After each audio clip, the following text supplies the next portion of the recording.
Well, since consumer spending took a plunge, now that the stimulus checks have worn off, what do we need to do to encourage spending? We need to give out credit cards to people with no credit score.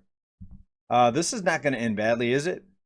Hey, everybody, my name is JJ. You're watching Bull Boom Bear Bust. Today's Saturday. It's May 15th, 2021. So we see a picture here of this young person holding a credit card. Looks like shopping online. And that may not be too far-fetched when you take a look at this article. And this is out of the Wall Street Journal. Several banks are now going to issue credit cards to people with no credit score. Now, there's been similar cards in the past given to people with kind of shady credit or maybe little or no credit, but many of those required a prepayment from the card user.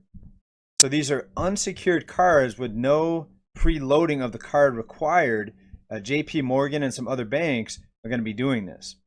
Right, so what a better way to ramp up consumer spending is make it easier for people to swipe cards and take on debt, right?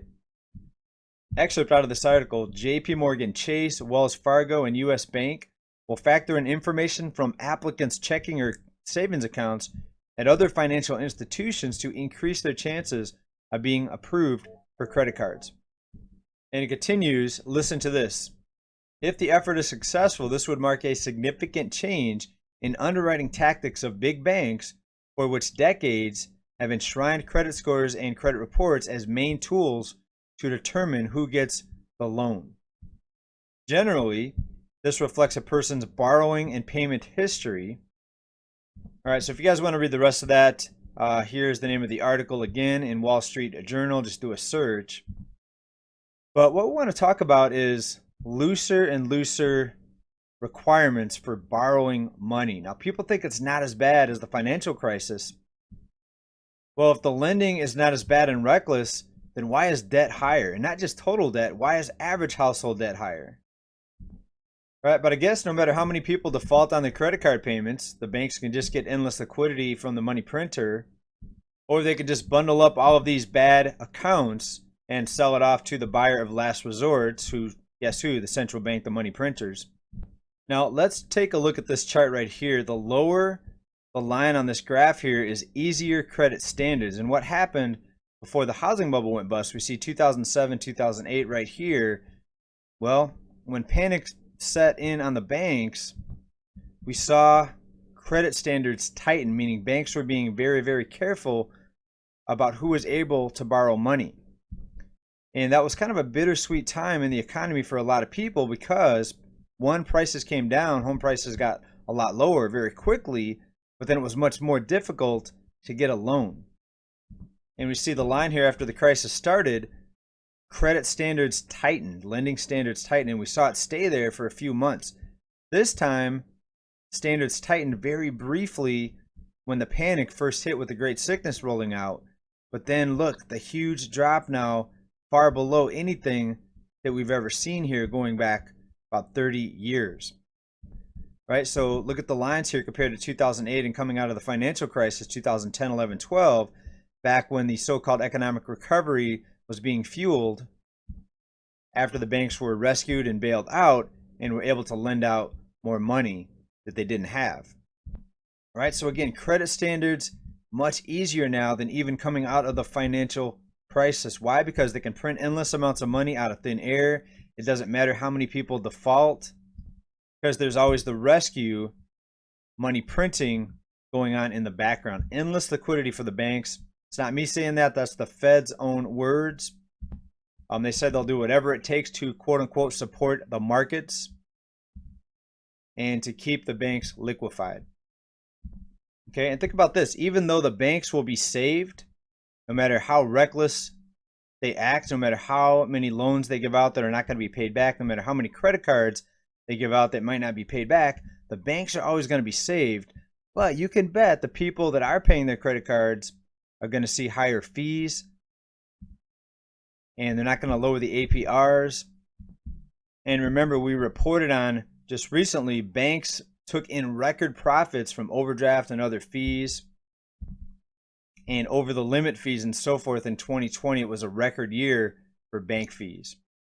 Okay, now this chart here just represents credit card standards Let's take a look at another form of lending here. This includes autos, and we see lending standards also plunging for automobiles. You think that has something to do with the rising car prices? I wonder. So is it just a coincidence that when lending standards plunge, prices skyrocket in the opposite direction? I wonder if that's just a coincidence. But of course not, of course not. So the easier it is to borrow money, the higher prices will rise. Banks have endless liquidity. They can print it out of thin air in infinite amounts.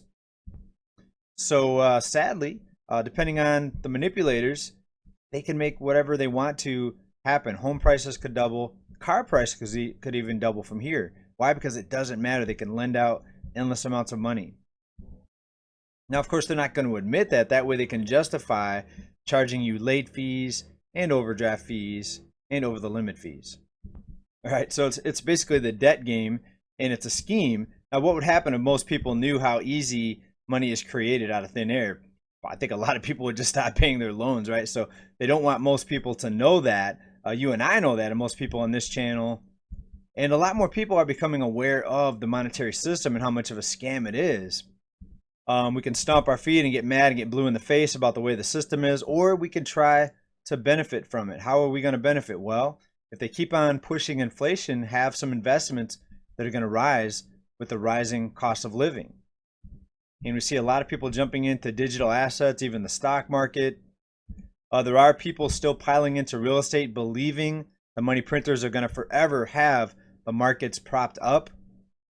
But also be very, very careful, because we have the IRS out there, and they're going to be targeting investors, really targeting investors. Take a look at this recent article. Right, this is another one out of the journal. The IRS is coming for crypto investors who haven't paid their taxes. There's a lot of people out there in the crypto community that think that they are in the shadows or not being seen, or they think that their gains are hidden. Believe me, these exchanges, they're reporting everything you do. Nothing is secret if it's done online. I don't care if you have a VPN. The IRS knows. So maybe in a case where you never take the gains and never transfer it into your checking account, but they can see all activity coming in and out of your checking accounts. And believe me, they're going to be coming after your profit. So be very, very careful. Paper gains are just that. They're paper gains. And also be careful, because the rules can change anytime, right? They can raise taxes on a certain asset, maybe a digital asset. Maybe they'll raise it to 80, 90, 95%. You don't know. Nobody knows, right? There's always the unknown. So continue to use caution out there. Yes, we want to try to make money and benefit from this inflation that they're pumping out of the money printer, but be very, very careful and cautious. Beware of the money collectors also that are going to be coming after you. If they do come after you, just ask them, why can't they print money out of thin air to pay off what they're going to say that you owe to them? And guess what? I bet they won't have an answer for you. But continue to use caution, prepare, continue stacking. Everybody stay well, stay safe. Let me know what you think about this credit card. No credit score required. Good move to help spending and help the economy, or more of the same scam that they've been pulling forever? You let me know. Thanks, everybody. Talk to you soon. Bye now.